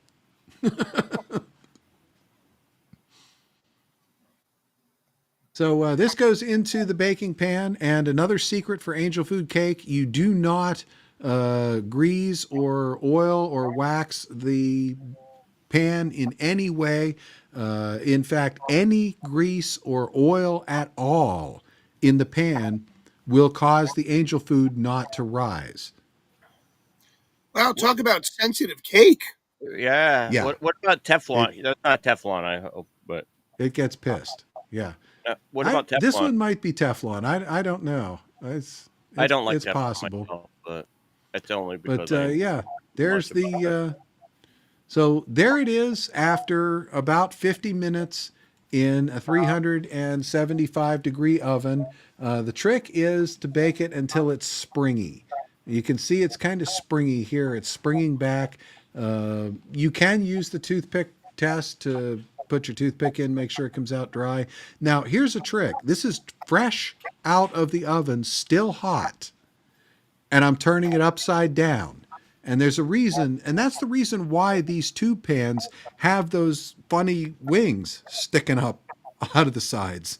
And it's so that you can turn it upside down and cool the cake upside down. And if you don't do that, then it will go flat. You'll end up with an angel food cake that's 1 inch thick. Now, does it slide out of the pan after you turn it upside down when it cools off enough? It doesn't. Okay. It has to shrink, right? Yeah, you have to. No, it won't shrink. You have to do what I'm doing right here. You have to release it manually from the pan, just like I'm doing right here with. What the heck is even that? No, that's a bread knife, right? It's a cake spatula. Okay. Yeah.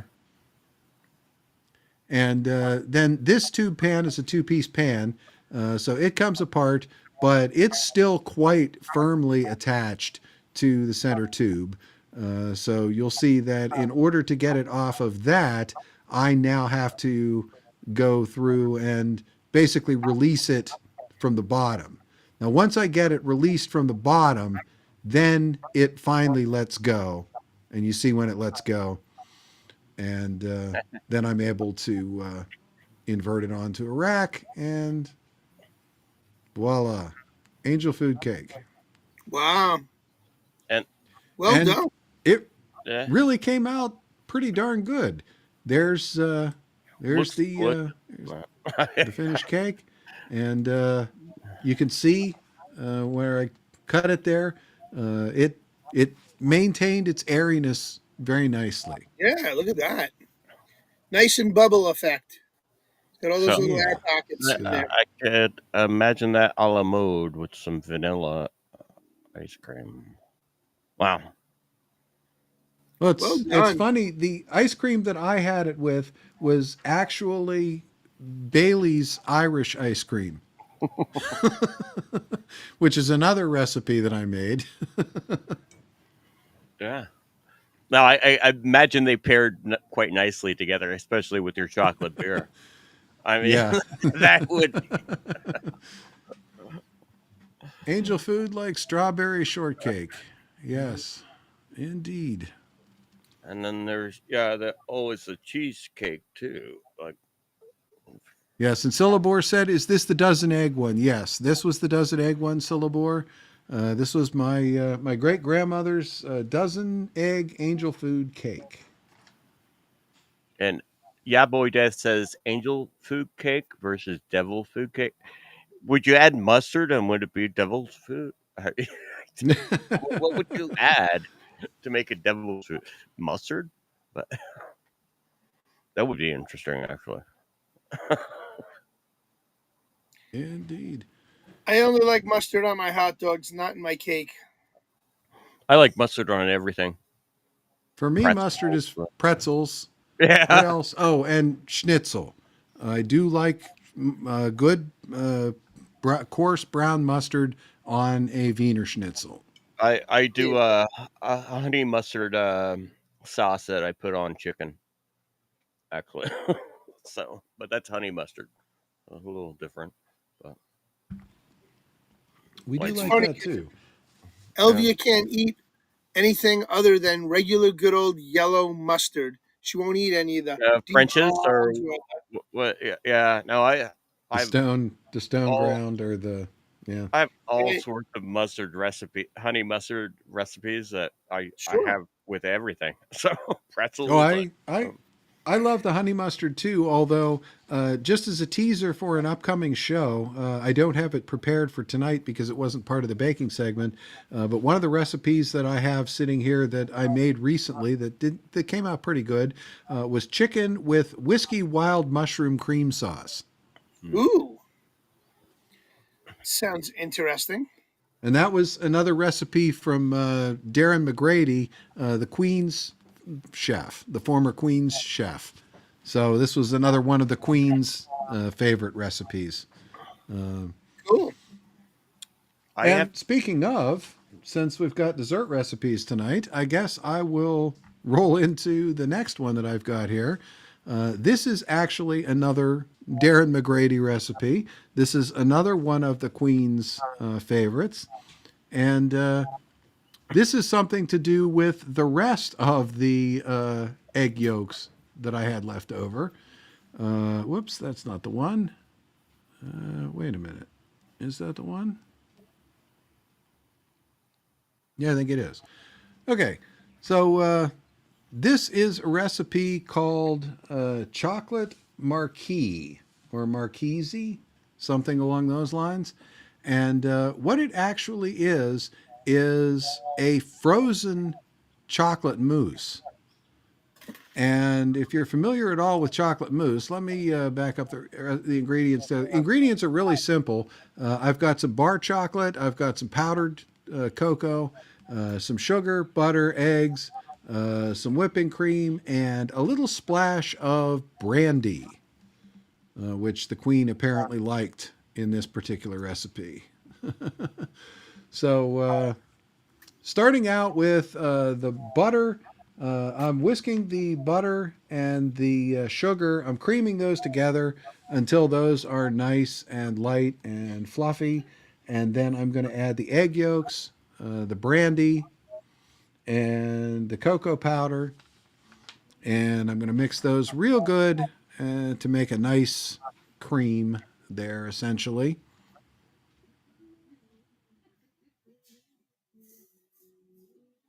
And once that's done, then I am going to set that aside and I am going to get some cream. I was just going to ask you. I didn't see any milk or cream go in there yet. Well, not yet. No, that's going to go separately. Here's the cream, and I'm going to take that. And since I already used my stand mixer, and I don't have a second bowl for my stand mixer, I'm just going to have to do this with my hand mixer. And I'm going to turn my cream into whipped cream. No particular technique here, no special ingredients, just whip until it turns into whipped cream. Just like that. Very cool. Then the next thing I'm going to do is I'm going to, I think, take some of that chocolate. Here are some chocolate bars. So I've got some 90% cocoa chocolate bars here, which I'm going to just break up into pieces and put in a microwave safe bowl. And I only then have very slowly. Go ahead, Norm. I only have 70% one, so I was just looking for the ingredient. Oh. I've got 90 here, so we got the same ones though. Yeah. Now this is Lindt. This is actual Swiss chocolate. So, so I got to take 2 bars of this and very slowly, 30 seconds at a time, I'm going to melt this in the microwave until it's nice and smooth, and then I'm going to line a tin with plastic wrap. Now to my melted chocolate here, you can see my chocolate is nice and smooth and melted out of the microwave. I'm going to add that cream that we just made in the last step and mix that in real nice. Get a spatula to get all of it out because the wooden spoon isn't the right shape to do that. Just a tip. Mix that all together nice. And then I'm going to take the whipped cream and I'm going to fold that in once again, just like I did with the egg whites in the last recipe. I'm going to fold that in as gently as I can. I just want to mix this until it's just barely incorporated. I don't want to overmix this because that'll beat the air out of it. And I want to keep this as light and fluffy as possible, because what this is essentially is a frozen chocolate mousse. If you're familiar with chocolate mousse at all, it's extremely light. I mean, you could eat a whole spoonful of it, and it's like a mouthful of air, chocolate air. But it's filling. You don't want to eat well, too it's much. filling after you swallow, yeah. Yeah, yeah. It's very easy to overdo chocolate mousse. Yeah. And it's very easy to overdo this as well. But this then goes into the freezer just like this. And unfortunately, my video of it coming out of the freezer didn't come out too well. But the bottom line is that when it comes out of the freezer, it will not freeze quite solid. It will still be easy to cut. So with a knife dipped in a little bit of hot water, you can cut off very, very easily nice slices of this. And a slice of that looks like a big giant piece of chocolate. I mean, it looks like the size of a big chocolate bar. And yet you eat it and it's like you hardly ate anything at all. It's just that light. And it'll keep in the freezer for months, according to Chef McGrady. You can just keep it like that, pull it out of the freezer, cut some off when you need it, put the rest back in the freezer, and get it out when you need it. Get it out when you have guests. How many calories is it, though? Oh, gosh. It doesn't say on my copy of the recipe. Yeah, I'm sure.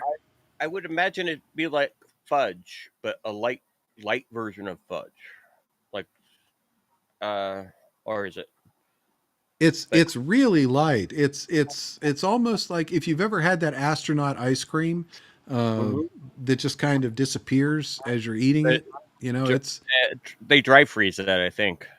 Yeah. Yeah. Yeah, so yeah, and the recommended serving for that is with something called a creme anglaise. CREMEANGLAISE. Creme anglaise. And I had heard that phrase many times, creme anglaise, in watching the cooking shows, but I never really knew exactly what it meant. And it turns out that it's basically a custard. It's basically an egg custard. Okay, that makes Creme. sense. So, Creme. and Yeah, go ahead, Norm.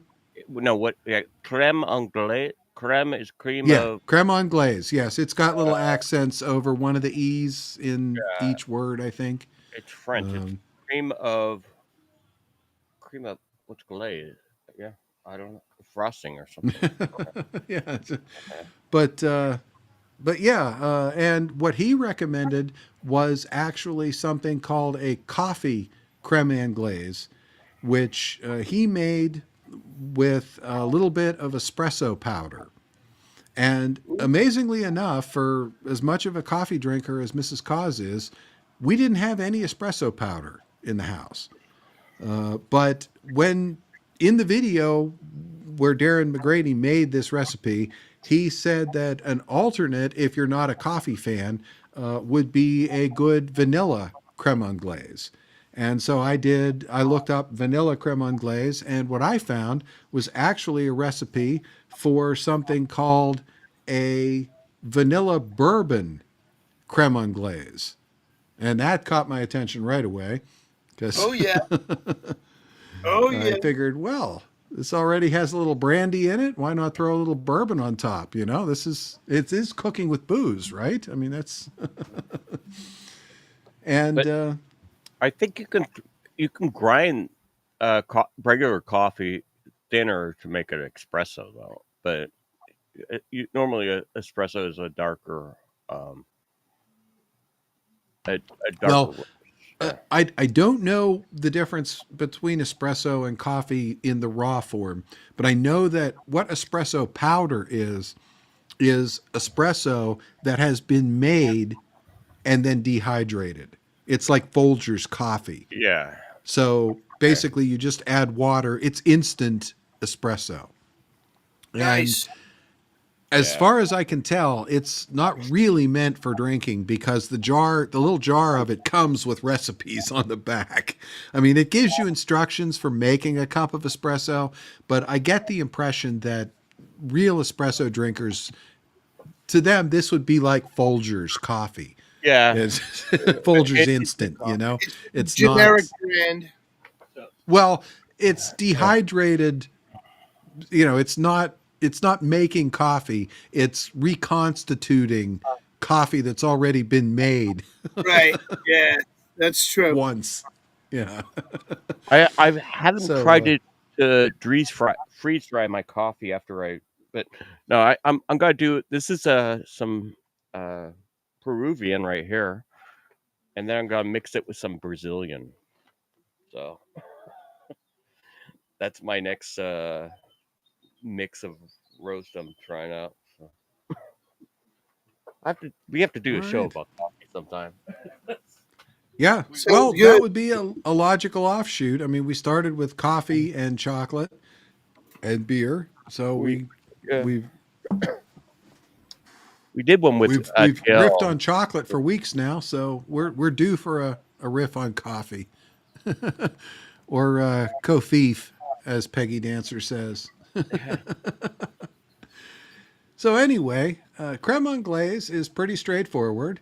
We're going to start with some eggs, some whipping cream, some sugar.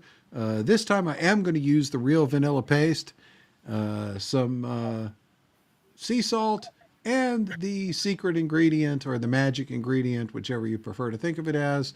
And in this case, I'm using a little bit of Woodford Reserve, which is a pretty good variety of whiskey. Probably overkill for cooking. I probably Yeah, I could have don't like. gotten away with Jack Daniels, but Yeah, or a frankly, good bullet. I'm only A using a couple tablespoons. So, That's true, but even still, Woodford Reserves is meant to be drank over ice, just a little, not a lot. One giant cube and a two-finger pour, and sip slowly. And uh, I want to say to Ghost Pepper, this is coffee. It says coffee. Or it doesn't say coffee, but no, it's not weed. It's coffee beans. These are green coffee beans.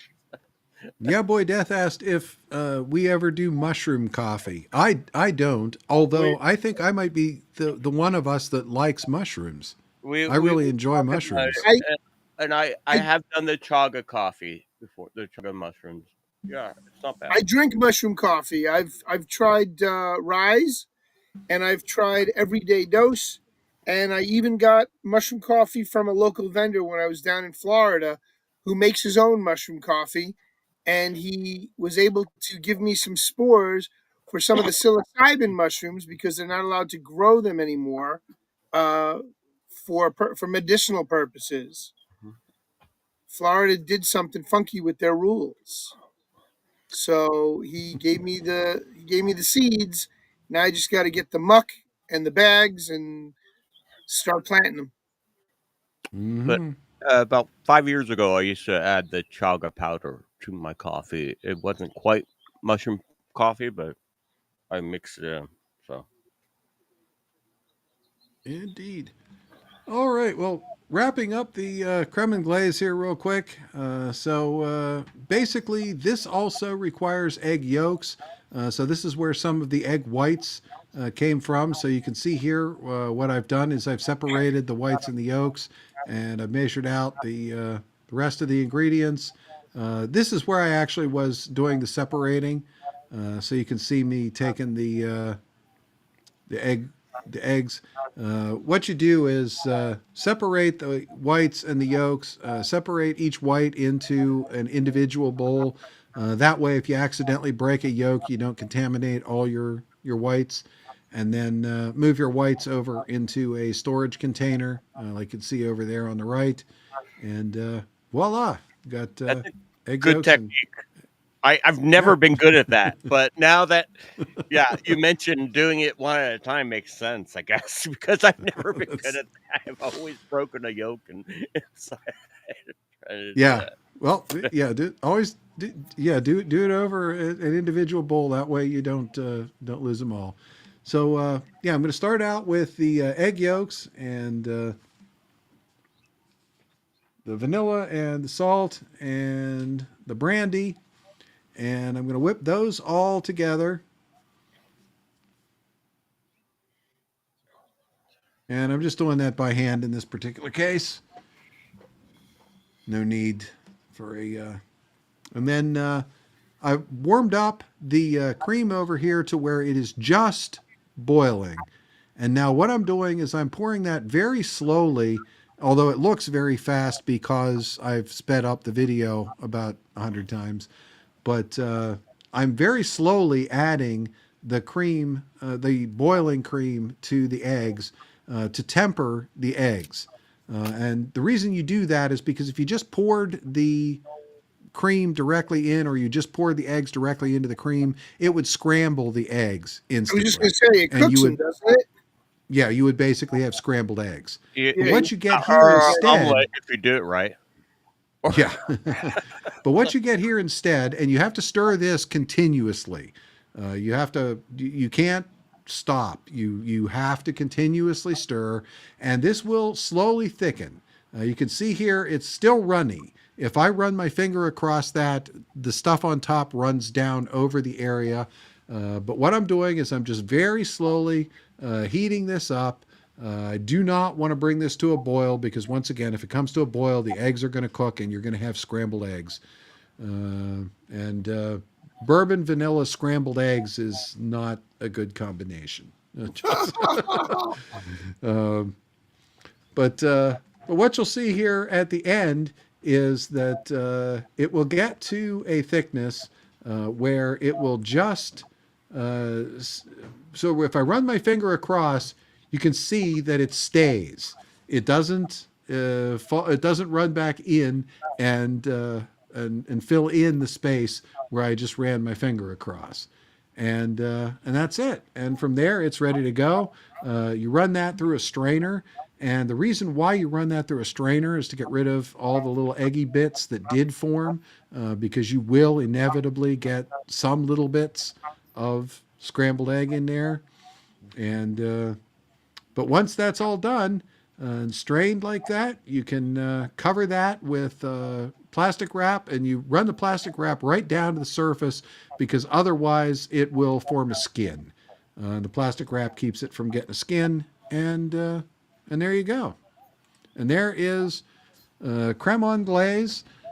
And to make the coffee creme anglaise, which I did do a do-over for this, I did go back and do this one over again. And instead of the vanilla and the brandy, I used about 2 teaspoons of espresso powder, and I made the coffee creme anglaise. And I will say the coffee creme anglaise is better, even though I'm not a fan of coffee. The coffee creme anglaise with the chocolate is Tastes better better. than the vanilla bourbon. Yeah. Yeah, it tastes better. It probably the bourbon. I could see that going really well together with the vanilla bourbon and the coffee. So that's cool. And I do like Ghost Pepper's Comet. Excellent. Excellent. Indeed. And in the last few minutes that we have here before the show is over, I just want to quickly say I'm not going to show any pictures. A couple weeks ago, I did coffee stout brownies, and they were really excellent. Mrs. Cos and I plowed through those in no time at all. So fast, in fact, that I had to make another batch. Only we couldn't find any coffee stout to make coffee stout brownies with. Nobody had coffee stout. Yeah. So if you remember, when I made them last time, I used half coffee stout and half cherry chocolate from Ellicottville. So what I did this time is I used all cherry chocolate. And since we had gone out and gotten some espresso powder to make the espresso creme anglaise, I just used the espresso powder to add the necessary coffee flavor. So we made batch 2. The cherry flavor comes even better now because it was all the cherry stout that we used in the recipe. Oh, wow. And they are just absolutely amazing. So I think these are even better. Very good. I like that. I wish I had the time and the energy to do the cooking like you do, Kaz. I would so much enjoy doing that. I do too, but usually when I cook, I'm drunk and I don't think about filming it. So I don't remember if it's really good. I don't remember how I made it. So. Right. That's the other problem. The last time I made pretzels, they came out really good, and I remember using a lot more salt. I was gonna make bread, and I used too much salt, so I started making pretzels, and they came out really good. And I don't even remember how I did it. So that's one of my flaws is not writing down my recipes. Same thing with fried chicken. I usually put breadcrumbs, garlic, salt, and stuff on the fried chicken. I don't, and powdered mustard. I don't remember how I do it ever. But. And yeah, boy, Death goes, drunk cooking is the best cooking. Yeah. Yeah, sometimes it is. Indeed. And I see the lemons coming in over on the D-Live side because I just charged up the chest. So get your chesticle fingers ready over there on the D-Live side because I will be letting the chest go here fairly soon. And we'll be letting the scratchings go after that and seeing who is up for a raid tonight. We didn't get any... We didn't get any word from Zoso Dude that he wasn't going live tonight. Have not. Do want to mention, whether Zoso goes live or not, tonight at 10 o'clock, Atomic Annie is going to be on, and it's an It's Madness show, according to Pops. And Atomic Annie just did a show recently on Madness Comic Network, a live show. So, yeah, tune in. Atomic Annie is a great band. With Ghost Pepper as the host. Indeed. And, Ghost Pepper did an interview with the band members, and it was very good. Indeed. It was a really good show. Thanks for doing that, Ghost Pepper.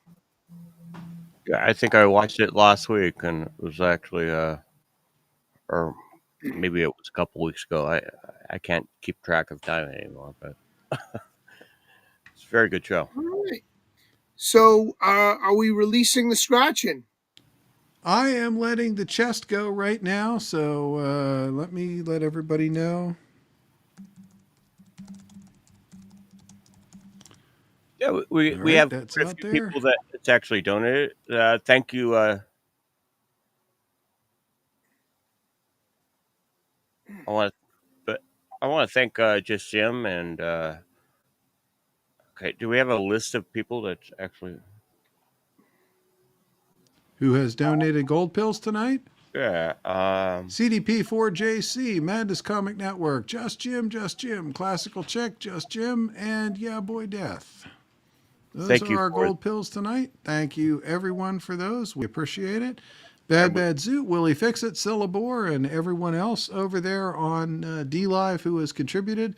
We appreciate it very much. And congratulations to our lucky D Live winners tonight. The chesticle winners tonight were Bad Zoot, Willie Fixit, TL Spud, Syllabore, and Sleeping Stars. We are very glad to give some back. We appreciate you coming to see us. And we just got Artist Sicky One giving us a cookie right at the end there. So thank you.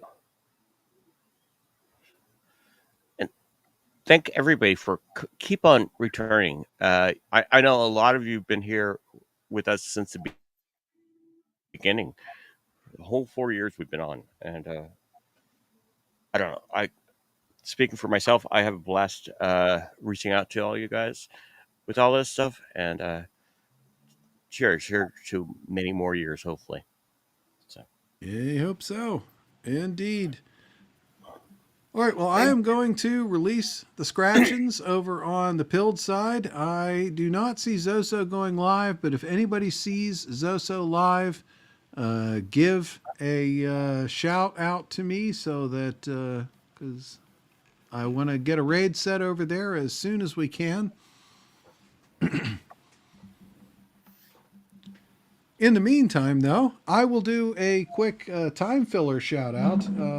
Something else that will probably be coming up in the next week or two, maybe as soon as next week, depending on whether Mrs. Cause finds any chicken wing specials at the store.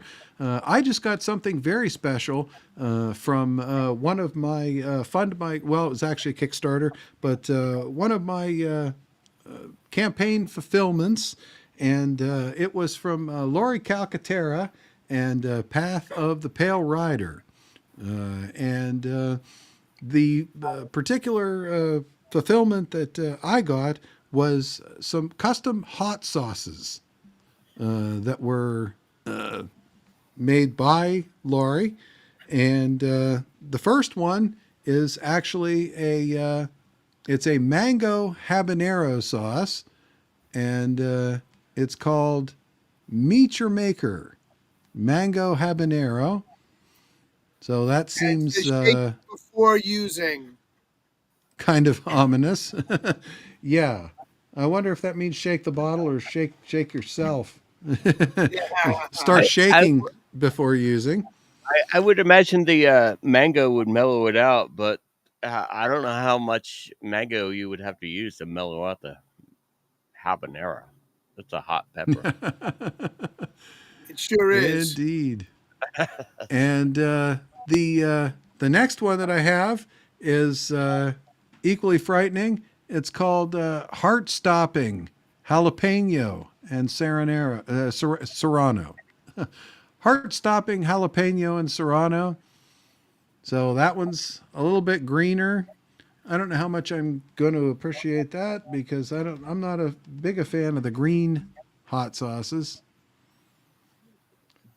But then this was the one that really got my attention, and I'm really looking forward to it. And now I'm looking forward to it even more. This one, I thought, Path of the Pale Sauce. Okay, pale sauce. That seems fairly safe. And so I looked at the ingredients on the back, and ketchup, molasses, apple cider vinegar, brown sugar, Worcestershire sauce. Oh, geez, this will be good. Ghost peppers.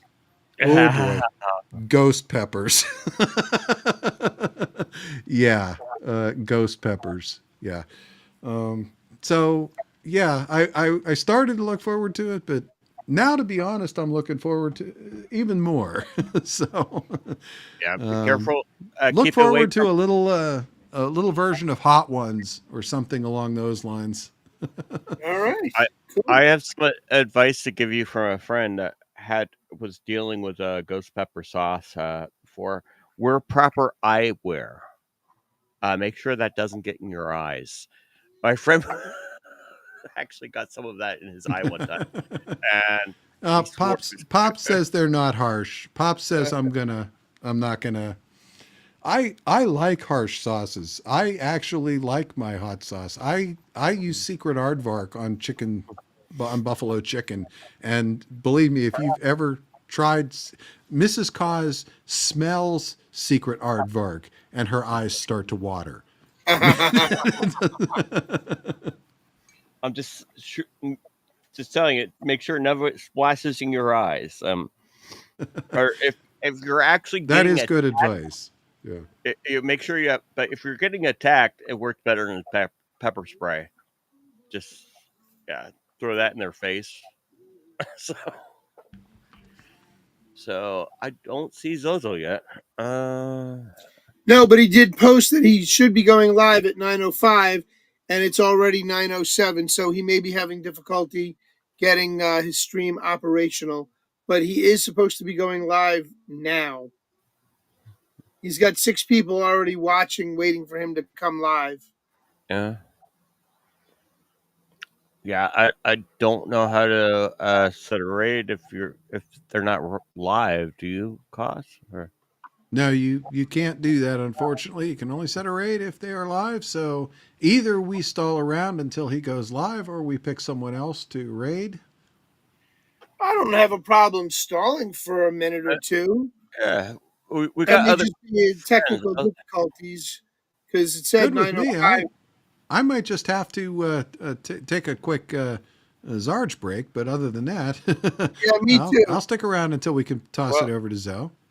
And I, another reminder, Madness Comic Network says we should have Atomic Annie at 10 p.m. So please check out yeah, Atomic Annie on Madness Comic Network. I do have to say this is a cool drone, but I'm kind of a nerd when it comes to drone, and it's under a pound, so you don't need a license. Although the last two drones I've had, I've gotten license for, and the last time it's 5 years for the license. But I gotten grandfathered in. This year I can't do that because I have to retake the safety test. Well, I Ah, know the last drone that I got was over 5 years ago because it was before COVID, and I used it to shoot an Oktoberfest at the brewery. I ran it out of the parking lot, but it was about the size of the four prop drone that you Oh, showed. this, yeah, no, these Yeah, are very popular. I can't and remember the name. I Yeah, got it. This was one that I got. Well, that's interesting. Useless Crayon Eater is rating us now. hey, Okay, well, we'll take it. thank you, Luke. My old friend. But this is under a pound, so you don't need a license. You only need a license for the big ones.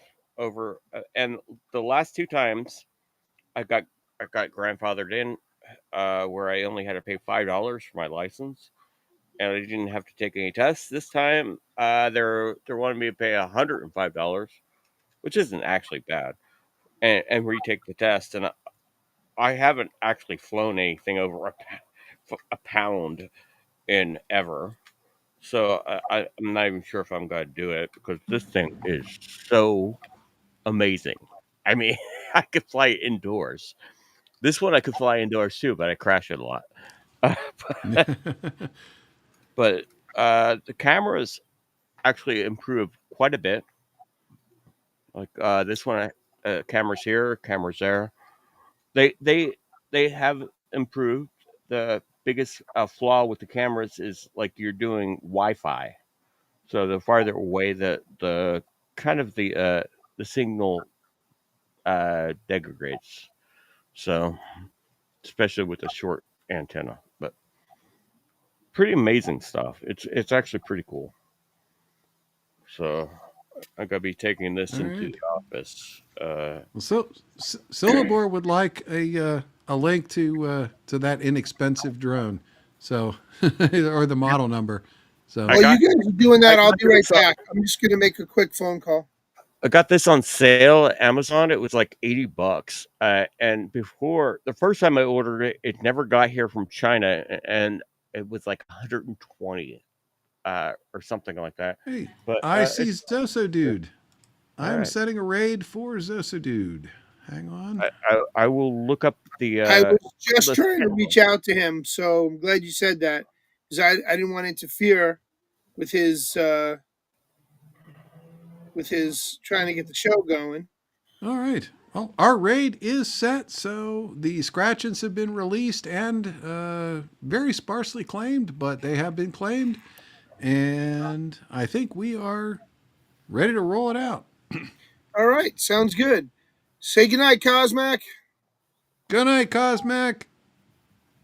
Norm. Good night, everybody. And Silver, I'm looking up the link right now. Hold on. The Sentinel drone. They're about $100. If you don't find it before we sign out, Norm, send it to me. I'll forward it to Sil. I have his. There you go. All right. All right. So for 3BeerMen, everybody, I'm Bruce Q. Wayne. Thank you so much for being here tonight. Peace out from Batman. And let's get the heck out of here and roll on over to Zoso, dude. Good night, everybody. Good night. Wave Norm.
Folks, it's time to call a night.